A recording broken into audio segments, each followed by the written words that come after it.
ఏవైతే శిథిలావస్థలో ఇండ్లు ఉంటాయో వాటికి నష్టం జరిగి కూలిపోవడం కూడా జరిగింది, కొంత ఆస్తి నష్టం కూడా జరిగింది. కొంత ప్రాణ నష్టం, కొంత పంట నష్టం, కొంత ఆస్తి నష్టం ఇవన్నీ జరిగినాయి. కాబట్టి రాష్ట్ర ప్రభుత్వం వెంటనే మేల్కొని, మరి ఇదివరకు మేల్కొని ఉండి కొద్దిగా అప్రమత్తంగా ఉంటే ఇంత అవస్థ కాకపోతుండే. కానీ ఎవరు పట్టించుకోలేదు, ముందస్తు ప్రణాళిక లేదు. ఇప్పటికైనా మేల్కొని వెంటనే పంట నష్టం ఎక్కడెక్కడైతే జరిగిందో ఎకరానికి ఒక 25,000 రూపాయలు పరిహారం ఇవ్వాలి. ప్రాణ నష్టం ఎక్కడైతే జరిగిందో ఇవాళ మరి నాగయ్య గారు ఇంకా కొట్టుకొని పోయినారు, 12 గంటలు దాటిపోయింది, ఇంతవరకు ఆచూకీ లేదు. దొరికితే ఒకవేళ ప్రాణాలతో దొరికితే సంతోషం. కానీ ఇంకెక్కడైనా ప్రాణ నష్టం జరిగితే కూడా మెదక్లో కూడా ప్రాణ నష్టం జరిగిందని వింటున్నాం. ఒక్కొక్క కుటుంబానికి 25 లక్షల రూపాయల చొప్పున నష్టపరిహారం ఇవ్వాలి.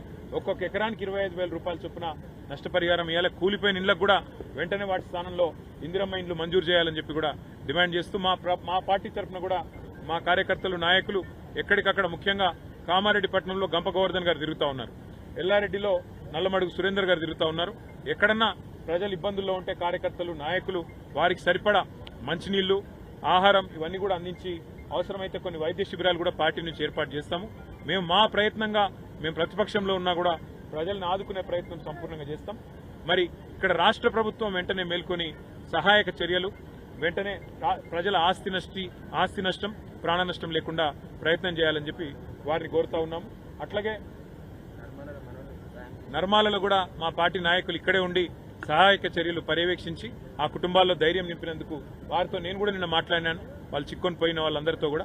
కానీ మరి ఈరోజు ఉదయం హెలికాప్టర్ వచ్చి వారు స్పందించి కాపాడినారు, చాలా సంతోషం. నేను అధికారులను అభినందిస్తా ఉన్నాను. చాలా మంది పోలీస్ అధికారులు, చాలా మంది రెవెన్యూ అధికారులు కూడా ఎక్కడికక్కడ అప్రమత్తంగా ఉండి గత 24 గంటలుగా స్పందించి పనిచేస్తున్నారు.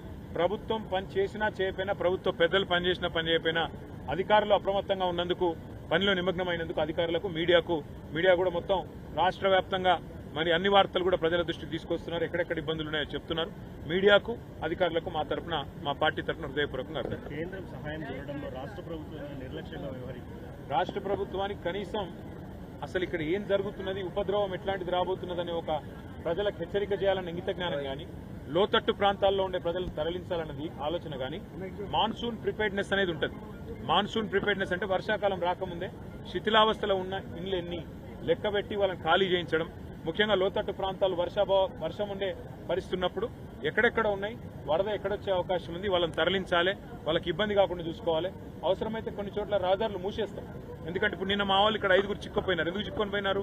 కేవలం వాళ్ళకి ఎవరు చెప్పకపోవడం వల్ల వరద వస్తుందని, మానేర్లకు నీళ్ళు వస్తున్నాయని. 1,00,000 క్యూసెక్ల నీళ్ళు వస్తున్నాయి ఇవాళ అప్పర్ మానేర్లకు.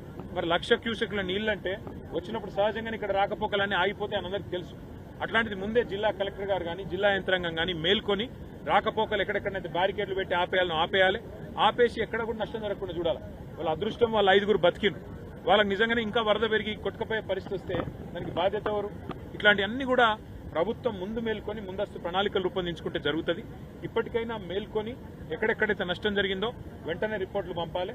మరి కేంద్ర ప్రభుత్వం కూడా స్పందించి సహాయం అందించాలి తెలంగాణ రైతాంగానికి, తెలంగాణ ప్రజానీకానికి మేము కోరుకుంటున్నాం. Thank you. విపరీతంగా జనజీవితం మొత్తం కూడా అతలాకుతలమైంది. ఇవాళ ఇక్కడి నుంచి మేము బయలుదేరి కామారెడ్డి పట్టణానికి బయలుదేరి పోదామనుకుని మన సిరిసిల్ల కామారెడ్డి రోడ్లో పోతుంటే మొత్తం పలంచ వాగు మొత్తం బ్రిడ్జ్ మీద నుంచి ప్రవహించి అక్కడ మొత్తంగా రాకపోకలన్నీ స్తంభించిపోయినాయి. ఇట్లా శ్రీగాధ నుంచి బీబీపేట మీదుగా కామారెడ్డి పట్టణానికి చేరుకుందాం. ఆ పట్టణంలో కూడా మరి చాలా కాలనీలు జలమయమైనాయి. చాలా ఇండ్లలోకి మొదటి అంతస్తు పైకి కూడా నీళ్ళు వచ్చినాయని చెప్పి శ్రీగాధ మీద నుంచి పోదామని అనుకుంటే ఇక్కడ కూడా దోమకొండ చెరువు తెగిపోయి ఈ రాకపోకలు ఇటువైపు నుంచి కూడా మొత్తం స్తంభించిపోయిన పరిస్థితి. అంటే దాదాపుగా ఇవాళ కామారెడ్డి పట్టణానికి ఆకాశ మార్గం ద్వారా తప్ప రోడ్డు మార్గం ద్వారా పోయే పరిస్థితి ఈరోజు ఈ నిమిషానికి లేదు. అంత ఉధృతంగా ఒకవైపు పలంచవాగు, మరొకవైపు కుడలివాగు, ఇంకోవైపు మానేరు, మొత్తంగా చాలా పెద్ద ఎత్తున ఈ వరదల విపత్తు ఇవాళ రాష్ట్రానికి వచ్చింది. ఇంకా రాబోయే 4 రోజుల పాటు వర్షాలు విస్తారంగా కురుస్తాయని చెప్పి కూడా వాతావరణ శాఖ చెప్తా ఉంది. రాష్ట్ర ప్రభుత్వానికి మరి ఇంత జరుగుతుంటే, ప్రజలు ఇంత అవస్థల్లో ఉంటే రాష్ట్ర ప్రభుత్వం, ముఖ్యంగా గౌరవ ముఖ్యమంత్రి గారు మాత్రం నిన్ననేమో మూసీ నది సుందరీకరణ మీద వారు రివ్యూ చేసినట్టుగా చూసినాం. ఇవాళనేమో రాష్ట్రానికి ఒలింపిక్స్ ఎట్లా తేవాలని చెప్పి రివ్యూ చేస్తున్నట్టుగా ఇప్పుడే నేను టీవీలో చూసిన. పరిస్థితి ఎట్లా ఉంది అంటే, రోమ్ నగరం తగలబడుతుంటే ఆ చక్రవర్తి